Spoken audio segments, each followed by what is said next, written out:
Les établissements privés d'enseignement supérieur du Sénégal traversent une grave crise sans précédent liée principalement à la dette que leur doit le gouvernement au titre des frais de scolarité impayés depuis 3 ans pour les bacheliers orientés vers les structures, écoles et universités privées.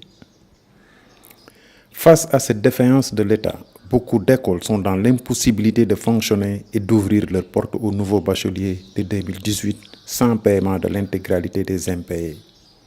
Tout ce qui nous a été demandé, on l'a fait, mais on se rend compte d'une chose, qu'il n'y a pas une suite logique dans les orientations. Aujourd'hui, vraiment, c'est le ras-le-bol, et je dis, on ne va plus continuer à nous mener en bateau parce que c'est une situation devenue intenable.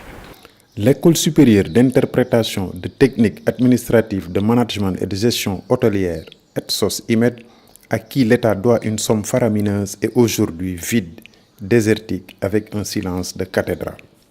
Son administrateur met à nu les manquements du gouvernement. Ils nous font des promesses à n'en plus finir. On ne vous dit pas où se situe le problème. Ces étudiants-là, ce sont nos enfants, ce sont nos petits-enfants, ce sont nos petits frères.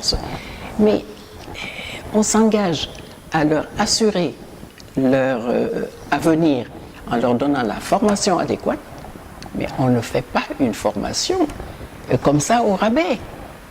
Toute formation, une formation a un coût. Pour elle, le secteur est menacé pendant que des milliers de milliards sont dépensés dans des activités de moindre importance que l'éducation, la formation et la santé.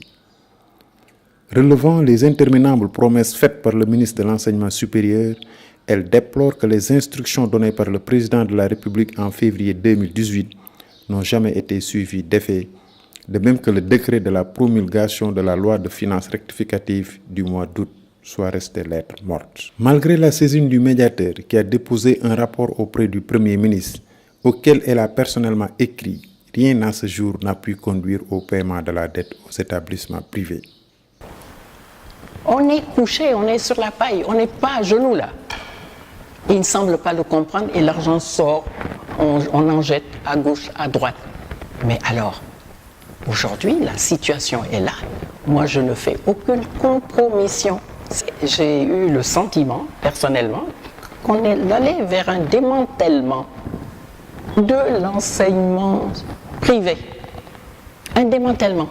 Si ce n'était pas ça, on ne s'y prendrait pas autrement. Et je pense que c'est le privé qui donne les garanties d'un bon enseignement. Parce qu'au privé, on ne fait pas de grève. On respecte ces structures-là, qui sont sur Campus N, qui ont fait leur offre de formation et qui sont là. En tout cas, le spectacle qui s'offre sous nos yeux avec des écoles privées désertiques et indignes d'un pays qui aspire au développement, surtout que la demande en formation est bien là. Faut-il dès lors désespérer de nos gouvernants?